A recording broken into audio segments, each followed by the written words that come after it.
try for the general public to understand and appreciate where you're coming from. In Ghana, for instance, in the academia, someone may just have his PhD and lectures at the university, but will not be called a professor. You would have to do some publications, then you become an astroprof, and then from there you become a full professor. Share with us the jurisdiction where you earn the title professor. How does it come by? I have defended 2 theses. I have written so many publications, too numerous to count, and I have done a lot of research, too numerous to count. So if I may indulge you respectfully, where do you want me to start? Okay, so just very simply, have you been conferred with that title, which is a postdoctoral title, professor? Do you have a document from a certified body confirming same to you? Same that you've been conferred with that, just as is done in the Ghanaian jurisdiction, or is different from where you're coming from, please? Thank you, Mr. Chair. The American system is completely different from the Ghana system. I am a professor of surgery. I have been teaching surgery for at least the last 15 years. Surgery is a skill. So we teach in the theater. We don't teach only in the classroom. As we are doing classroom work, we are also doing teaching in the theater. I am a full professor of surgery at the University of Utah and a professor of global surgery. Thank you. So that's a very fair explanation, but I want to know from you, so how then does the person earn it? At what point do you then hold the title? Yes, you lecture, yes, you do surgery, but at what point, once you get in there, do you automatically carry the title, or it has to be conferred in one way or the other by rank? That's the clarification I want you to provide, please. I am a professor of surgery at the University of Utah. I am a professor of global surgery per the American College of Surgeons and the American Board of Surgery. I have worked in teaching for the last 15 years.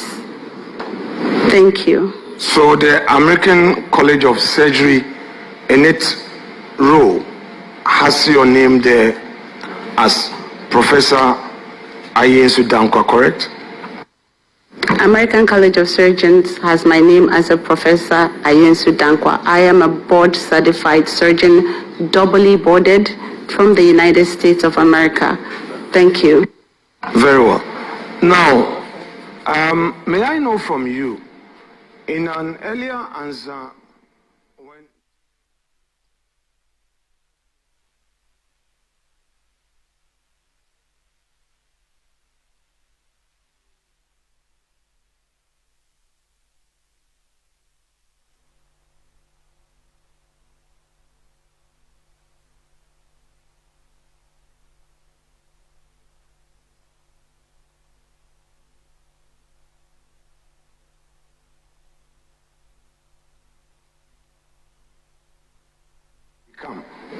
they are required to do something. I don't know whether it's examination or some interview. It's some process of accreditation, and they then get recognized and allowed to practice medicine in Ghana. Share with us your own experience. Thank you, Mr. Chair. I am fully licensed in Ghana, not only as a surgeon, but also as a surgeon specialist.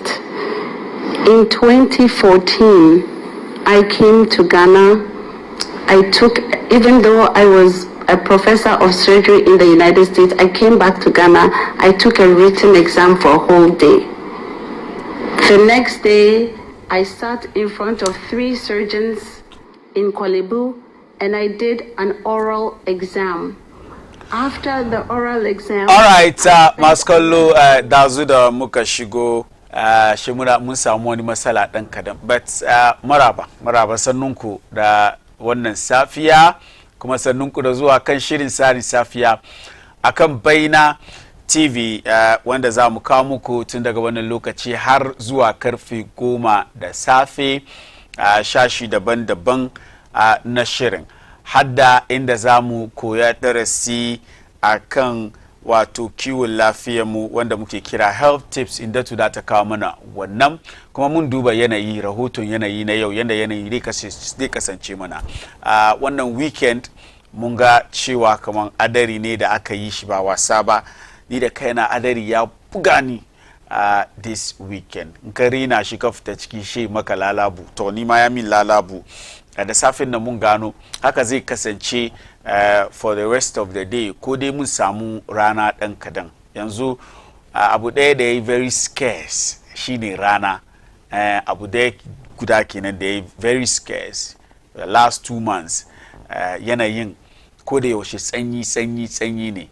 Yanzu ma wai mun gaji da sanyin, ko ba haka ba. Rana muke bukata. Wale go video da muka kalli ita deputy minister na health kenan, wanda maganin ta ya taso bayan da GTech suka kawo wani rahoto dangane da wato takaddu da ta mika zuwa ga committee masu tantancewa a lokaci da aka zabe ta ta tsaya, wato ta yi aiki as deputy minister. An ji aka yi bincike kan takaddunta, aka gane kaman wasu ababa da ta ce tana da shi, ita farfesa ne, wai duka karya ne, ba ta da shi, wai ta yi wasu karya cikin wato takaddunta. Yau kan babban magana mun shiga ciki, ya so mu gano don me yasa ne wannan gwamnati ba su mai da hankali su kan irin ababa haka da ke kawo ma wato da ke embarrassing gwamnati. Mun duba wannan magana insha Allah a kan babban magana akan shirin Tsarin Safiya. Haka din can gaba wakilan jam'iyyun siyasa sun kasance da mu shiga cikin batutuwa da suka kunshi siyasa. GPRTU mun ji suna threatened strike dangane da anya na Amasaman da Pukwase da ake wato gini da har wayo ba kare gina anyan ba, da ya kawo ma wato masu amfani da wannan anya matsala da kalubale. Kai da kake amfani da wannan anya duka ka san magana da nake yi. GPRT sun ce idan ba mayar da hankali kan wannan anya an gyara shi ba, sun ajiye abin da zai kawo muna, because anya ɗaya ne da wato yake da suna cikin batutuwa da yau da mu duba akan shirinmu na Tsarin Safiya. But kamar yadda muka saba yi kowane safiya, muna somawa ne da motivation. Yau cikin motivation mu, ko kuwa a kan wannan shashi na motivation, we keep your eyes on the stars on the ground. Wai ku sa ido kan taurari, kuma kuna tabbata kafafunku, amma kuna tabbatar da cewa kaman kafafunku suna nan sai ne can. Wannan ka ce wai wani abaici ne ko? Dole ne mu shiga cikin mu samun babban buri yayin kula da gaskiya. Samu mutum ka samu babban buri, kana da babban buri da kare wato alkawali da ke tsakaninka da Allah. Amma cikin neman kudin kaka je ka yi ababa da dai ban ka sabi Allah. Wai ka neme shi kan gaskiya, idonka na kan taularu, idonka na kan wato manufa na neman ka samu kudi, na neman ka samu kudi, ko wani ambition, ko wani vision, ko wani goal a turance kake son ka yi mai ka samu. Ka mayar da hankalinka, yayin da kake mayar da hankalinka kan neman wannan abu, kada ka manta da Allah. Kada ka manta da Allah. Kada ka manta da abin da Allah ya ce ka yi, da abin da Allah ya ce kada ka yi. Domin da yawanci cikin namu yunkuri na neman kuɗi, cikin namu yunkuri na ganin cewa mu ga cewa kamar mun samu wato naɗama cikin rayuwarmu, kaga sai mu manta da Allah, sai mu manta da abin da Allah ya ce mu yi da abin da Allah ya ce kada mu yi. Wasu ma muna manta da bautan Allah, wani ma yayin da yake nan yana nema yana samu she buturce ma Allah, kaga me shi she kasance mai girman kai ne shi, din da dai yana nema yana samu, din da dai ya samu daukaka yana sai wani masayi abin da yake bukata cikin rayuwar shi yana samu, kaga she zo ya zama mutum mai girman kai. Wai kamar yadda hankali kan taularo anya da ke bude maka buri da kake nan da shi kake son ka cimma, wai amma kada ka manta da Allah, shine ka saya kan kafanka can cikin imaninka, cikin addininka, cikin bautanka. Kada ka zama mutum da kai kake butulce ma Allah, wai domin Allah ma ya bude maka dama, wannan nan da Allah ya bashi shai manta da Allah. To wannan zance yana jaddada muhimmancin samun babban buri, muhimmancin samun babban buri yayin kula da gaskiya. Menene gaskiya? Gaskiya shine yanda Allah ya ce mu tafiyar da rayuwarmu, ba son ranmu ba. Kuma yana nufin yin mafarki, wato mutum ka samu dreams, manya-manyan dreams, amma kafa makasudai masu ban sha'awa da kokari don abubuwan ban mamaki, amma kuma kana kula da hakikannin rayuwa da kiyaye tawaliyu. Da kiyaye tawaliyu a cikin Kur'ani ma suratul Isra'i wato aya 37 Allah subhanahu wataala ya ce, kuma wai a turance ce, and do not walk upon the earth with conceit and arrogance. Yayin da Allah ke maka budi, idanuwanka na kan taularo, kana da wani buri da kake son ka cimma, wai Allah ya yi maka wato dalilin shi, da Allah ya yi maka dalilin shi ya kare, kada ka ce wai don ka samu shi sa da ka manta da Allah, kada ka ce wai don ka samu za ka kasance kai mai girman kai ne, wai kuma kada ku yi tafiya a cikin ƙasa da girman kai da girman kai. Mun gane ko? Wai do not walk upon the earth with conceit and arrogance. Wai lalle ne kai ba za ka iya sassage kasa ba, wai koya ka kasance mai girman kai, koya ka kasance mai tada kafada, ko kuwa kowane kudi kake da shi duniya, kowane arziki kake da shi duniya, ko menene ka tattara, wai koya ka wannan abu da dai ban ka zama mai girman kai, ba kai kana tafiya kana sassaga kasa, kuma ba ka iya sawun kama ya kai sawun wani tudu ko wani dusi. Masu kudin Ghana ina suke? Ko duk da kudin da suke da su, wai kudin bai kara sawunsu, bai bar sawunsu su yi sawu su kai mantina fajato.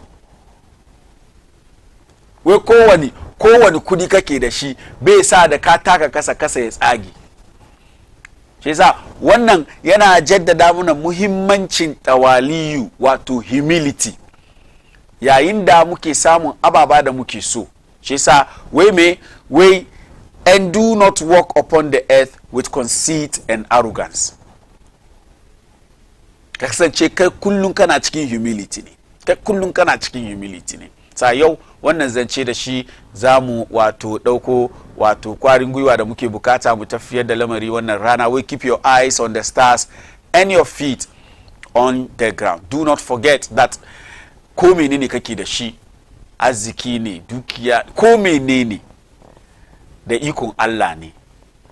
In Allah bai ce ka samu ba, ba za ka samu ba. Shi sa kada ka ban wannan abu ya kirkiro maka girman kai yayin da kake mai da hankali kan nema, kada ka manta da Allah subhanahu wa ta'ala. This is by way of motivation da safin na akan Tsarin Safiya, ba da bata lokaci ba. Hindatu Muhammad da ta shigo mana da wato help tips mu na yau. Ta ce, you are what you eat, so it's important to know your cookware.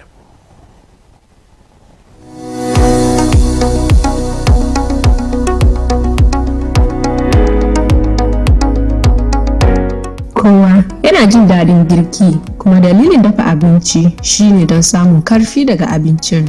Don haka, a lokacin dafa abinci, mutane suna mai da hankali ga abubuwan da suke amfani da shi wajen yin abincinsu.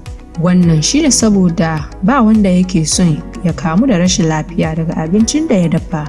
Amma mutane na mantawa da abu ɗaya mai muhimmanci. Bari na tunatar da ku. Ni ce Hindatu Muhammad, wannan shine shawarwarin kiwon lafiyarmu na yau. Yana da kyau kusan abubuwan da ke shiga cikin abincinku, amma ba ku san abin da kuke dafa abinci ciki ba. Kuna iya yin hankali game da abin da ke shiga cikin abincinku, amma kuma abin da kuke dafa abinci zai iya cutar da ku. Don haka, bari in nuna muku abin da kuke dafa abincinku ciki, ko yana da kyau ko baya da kyau. Kayan girkin da aka yi da karfe, wato stainless steel, zai taimaka muku, don haka ya dace a dafa abinci ciki. Har ila yau kuma, kayan dafa abincin da aka yi da bakin karfe, cast iron, zai taimaka domin a dafa abinci ciki. Tarihi ya ce, kuma yana koya mana cewa tukwane na yumbo da aka yi da kasa suna da kyau sosai, kuma suna kara ma'adanai a abinci. Kayan girkin da aka yi da kasan da aka dafa, wato ceramics, suna da kyau, amma idan ya sage ko ya fashe, daina amfani da su. Haka kuma non-stick bai dace ba a dafa abinci da shi, saboda kotin ɗinsa yana raguwa akan lokaci. Don haka idan ya zama sabo, ba za mu iya yin magana da yawa a kai ba, amma idan ya sufa, shi ku yarda shi. Kayan girkin da aka yi da aluminium ba su da kyau, kuma bai dace a yi girki da shi ba, saboda sinadaran na iya shiga cikin abincin da kuke yi. Zaɓin girkin ku na glassy ne, to babu matsala, kuma idan an yi shi da kwafa yana da kyau. Karfe na carbon shi ma yana da kyau, saboda yana da ingantaccen yanayin zafi. Idan kuma an yi sani da brass, to a guji amfani da shi. Idan kuma da granite ne, to yana da kyau, amma idan ya fara fita, to a daina amfani da shi. Idan kuma an yi shi da andesite, ya dace, amma idan ya fara fita, sai ku yarda shi. Wannan shine karshen shawarwarin kiwon lafiyarmu na yau. Ni ce Hindatu Muhammad.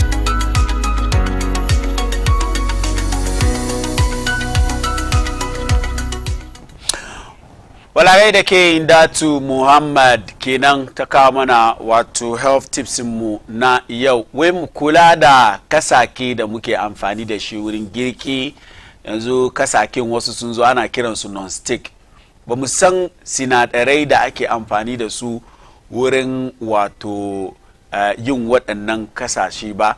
Shi sa mu sa hankali, mu yi bincike tukunan mu saya, mu yi amfani da su wurin girkinmu, domin mutum abin da kake ci shi ne kai. Wai kai ne abin da kake ci. Idan ka ci mai kyau, sai ka kare da koshin lafiya. Idan ka ci mara kyau, sai ka kare da cututtuka da zai kawo maka wato kalubale da matsala cikin rayuwanka. Domin yau mutum wanda ke wai mai neman ka, inda yana son ya same ka, shi wulga maka ciwo. Domin kana ciwo mai neman ka dai same ka. Iza mutum mu san abin da muke ci. Wannan hidima ce da Hindatu ta ke mana kowane safiya akan wannan shirinmu na Tsarin Safiya. Ina fatan cewa kamar mun koyi darasi ya so mu tafiyar da rayuwarmu yanda ya kamata. Ba da bata lokaci ba, tun jiya mun ga yayyafi wanda muna yara muke kira jikawawa. In baka sa hankali ba ka fita ciki ya jika ka. Jiya ma ni ma ya jika ni. Ya jika ni. Well, da safin nan yanayin mamun soma ne da sanyi. Bari mu gano yadda yanayi dai kasance mana for the rest of the day.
sanyin yanayin zai continue yau yana averaging 24-23 degrees Celsius. Shi sa mun san haka ya rise up to 29 in the north and up to 27 down south here. Shi sa mu expect sanyin nan ya continue. Shi sa kamar yadda nake faɗi kullum tun da muka shiga cikin wannan kaka na sanyi, mu san tufafi da muke sawa na farko, na biyu abincin da muke ci mafi muhimmanci, na uku ruwa da muke sha. Na farko tufafi da muke sawa, na biyu abincin da muke ci, na uku ruwa da muke sha. Wurin tufafi ji a santi wai titiru yaran mu kanana mu san kaya da muke sa musu kada sanyi ya shige su ya je ka musu ciwo. Na biyu abinci da muke ci mu tabbatar da cewa kamar ko da yaushe abinci da muke ci yana da zafi, domin saboda sanyi yanayi in ka heat abinci ma da ka ajiye shi sanyi, da ka heat abinci nan da nan da ka ajiye no sai sanyi. To wannan lokaci ne in ba mu sa hankali ba kaga wasu wato dabbobi da ba idon mu baya iya gani da za su su kawo mana cuta su shiga cikin abincin mu saboda abinci na da sanyi, su iya su shiga cikin gangan jikin mu su kawo mana wato ciwo. Shi sa mu sa hankali kan abinci da muke ci ko da yaushe, make sure the food is hot and we eat it whilst the food is hot. Haka din ruwa da muke sha, mu bar shan ruwa mai sanyi, mu tabbatar da cewa kaman ko da yaushe muna sha, ba ce ka sha ruwa da yayi zafi ba, kai dai ka sha ruwa da ka sa cikin fridge, ruwa mai kankara. To ta wannan ne za mu kawo karshen shi wannan first part of this show. Ya so mu je dan gajeren hutu, idan na dawo mu shiga cikin takardu na jaridu mu gano wani irin labarai suka wallafo. Must be successful in their memory so that their deaths would not have been in vain. It's a difficult calamity because if you look at all those who died, they were at the prime of their lives and had so much responsibility. Children still in school, and some even with infants as young as 2 months. The pilot's child he has a child 2 months old. And these responsibilities are what we have to take up to make sure that the absence of the parents does not adversely affect the innocent children. We'll do a state funeral. Wa shugaban kasa kenan John Dramani Mahama lokacin da yake announcing shi wato asusu da aka bude inda za a sa kudi ciki domin a tallafa ma waɗanda wannan asari ya shafi, wato masoyansu, wato dangin waɗannan mutane 8 da asarin sanadiyan shi yaban suka koma zuwa ga lahira. Har wayo muna cewa Allah ya ji kan maragaya, Allah ya sa sun huta, saura kuma Allah ya yi mai Sharifa, I don't like that. Alright, ba da lokaci ba mu soma newspapers. We are starting with the Daily Guide newspaper. Sama canga hoton shugaban kasa da Chief Justice. Mun ji lauyoyin Commonwealth kuma sun sa baki su cikin wannan magana. Maybe we'll look at it. But then Robert Steele, 100 me. What's that stands for? IBS. Whatever. Gold in Rambo style. Wato Roberts kenan suka sata gold in Rambo style. Story na cikin the Daily Guide newspaper. I don't have the hard copy yet. Ana karanta. So yanzu newspapers na ba wasa bane. Most of them are folding up.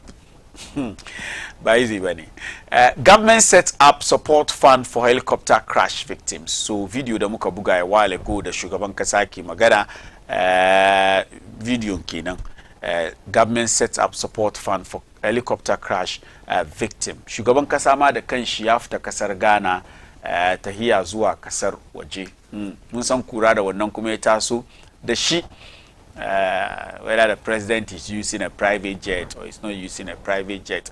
The fact that Okudjo to Ablakwa ya promise kama idan su suka zo power in shugaban kasa John Mahama ya hau private jet shi Okudjo to Ablakwa ya resign. Commonwealth lawyers AG clash over Tokono. Attorney General na Ghana kenan da wato lauyoyi na Commonwealth sun yi karo duk dai saboda ita Chief Justice da aka suspending ta. Suna bukatan shugaban kasa ya reinstating ta da so ya fida hannun shi cikin sha'anin wato judiciary sabida a tabbatar da cewa nasu independent da suke nan da shi ya saya yanda yake can ba da wani sa hannu ciki ana jajja ana son a fitini aiki da suke yi ba. G-Tech chases Deputy Minister over Professor title. MPP grants amnesty to suspended members. Jam'iyyar New Patriotic Party kuma kenan wai wasu members inta da ta suspending wai an granting su amnesty bi ma'ana an yafe musu. An yafe musu. So she said members in the party ta suspending duka wai inda kai member ne na MPP da aka suspending ka wai an yafe maka saboda ana bukata party ta samu hadin kai gabani zabe da za a yi 2028. We move on to the Daily Graphic newspaper. Akan front page na Daily Graphic newspaper ga hoton shugaban kasa John Dramani Mahama with President Mahama on official visit to Japan, Singapore. Shugaban kasa kenan ya fita ya yi tafiya zuwa kasar Japan da Singapore. Idan kana son ka karanta wannan labari cikakke yana cikin page 13 na the Daily Graphic newspaper. Fedco redeems commercial paper issued on GSA. Tukuna we return drip machines to RCC's national coordinator warns defaulting MMDAs. These drip machines, akwai issues kai we deal with it because these days our roads are very terrible. Our rules are very we will look at this story inshallah. Maybe it will be part of the issues that then you come babban magana. Let's move on to the next paper. Muduba the Ghanaian Times newspaper. Where nation drowns in sorrow, helicopter crash as victims go to final resting place. Karshen mako kenan ranar Juma'a aka yi makoki aka je aka bisa mutane shida da suka saura arna da ke ciki. Mun san musulmai biyu da an riga an bisa su, anna da ke ciki aka yi bison su ranar Juma'a daga military cemetery wanda ke nan birnin Ankara. Where nation drowns in sorrow as victims go to final resting place. State honors victims with posthumous promotions, national recognitions. An karrama musu yayin da aka ba wasu promotion waɗanda suka yi rashin rayukansu sanadiyan wannan asari na helicopter da muka gani. Rich culture on display. Gamashi marks Homoho in spectacular style. Biki na wato Homoho karshen wannan mako muka gan wato sarakuna na gargajiya na wato Ankarawa na Gamashi suka fito suka yi abu mai ban sha'awa a wannan birni na Ankara.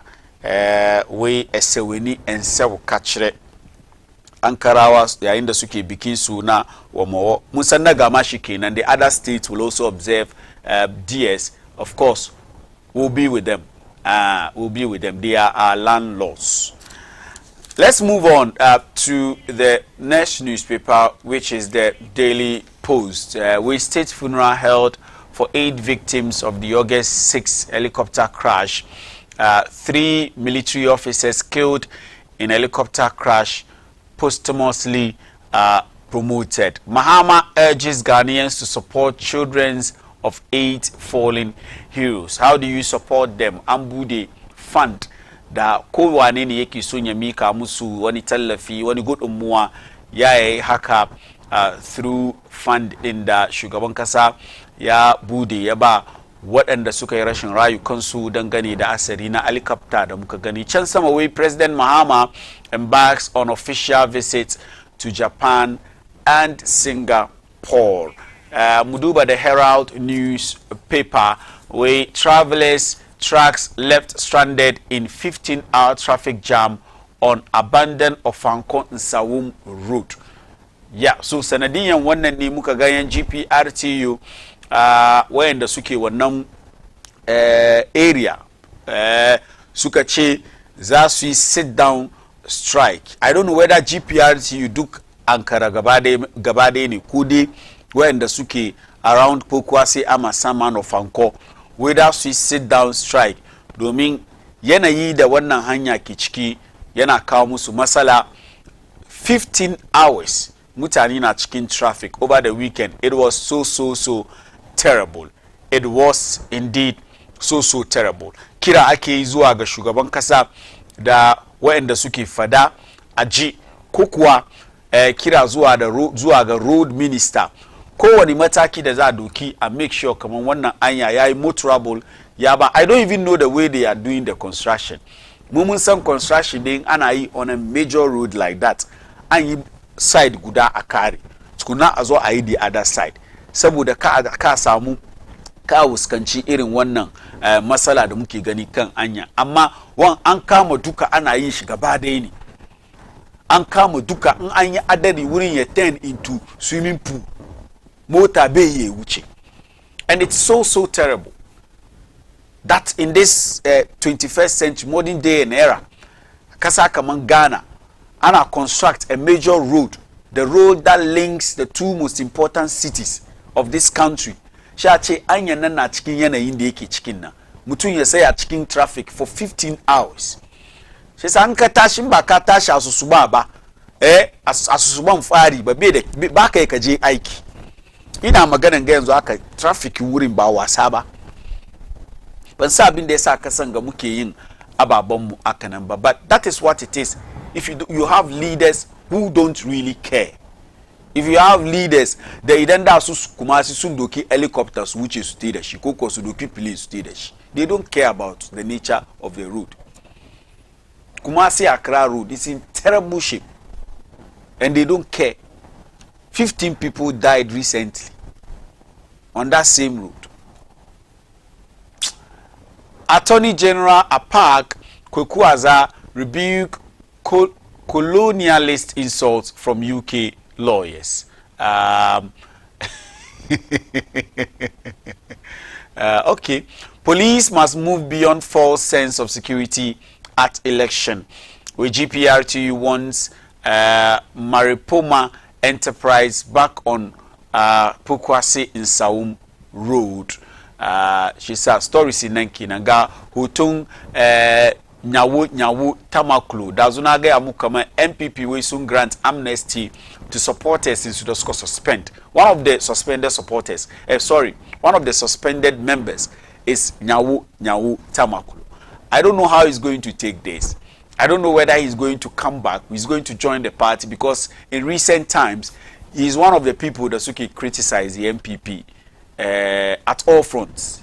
I mean, he's been very blunt and brutal when it comes to the New Patriotic Party. Sometimes you wonder whether indeed he's a member of the party and of course a founding member, so to say. We MPP grants Yanwu Tamaklo, Chematin, Nto Boabin others amnesty. So Kira Sukeida, what end the Suka defecting from the party, whether soon defect from the party, Suka J other political party, or by the virtue of the fact that they've been suspended, They are no longer with the party, and they are out there doing their politics, not in line with the principles and ideologies of the New Patriotic Party. So they are calling them back to come and join the party they birthed. So that's the story out there. But the bigger story today is the president is in Japan. He'll be going to Japan and Singapore, and we are hearing that some people are not happy that Okujeto Abrakwa is still at post, because Okujeto told us that in Sugabankasa use private. Since Sugabankasa use private jet, or be resign.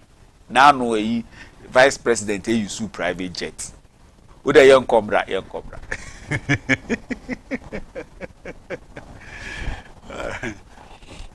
Some program.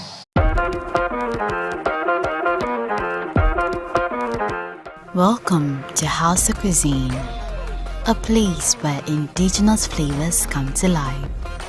A place where every meal is a journey through time and every bite a taste of tradition. Our menu features a wide range of authentic indigenous Zongo dishes, from our signature Tuwo Zafi and Ayoyo soup to our mouth-watering Zongo Wache. Whether you are in the mood for a romantic night out or a family dinner, our cozy atmosphere and attentive service makes dining with us a truly unforgettable experience. At House of Cuisine, we're not just serving food, we're sharing our story, our traditions, and our love for good company. So come join us and taste the magic of House of Cuisine whilst enjoying the warmth of House of Hospitality. You can locate us at Legon City Mall. For reservations, contact 0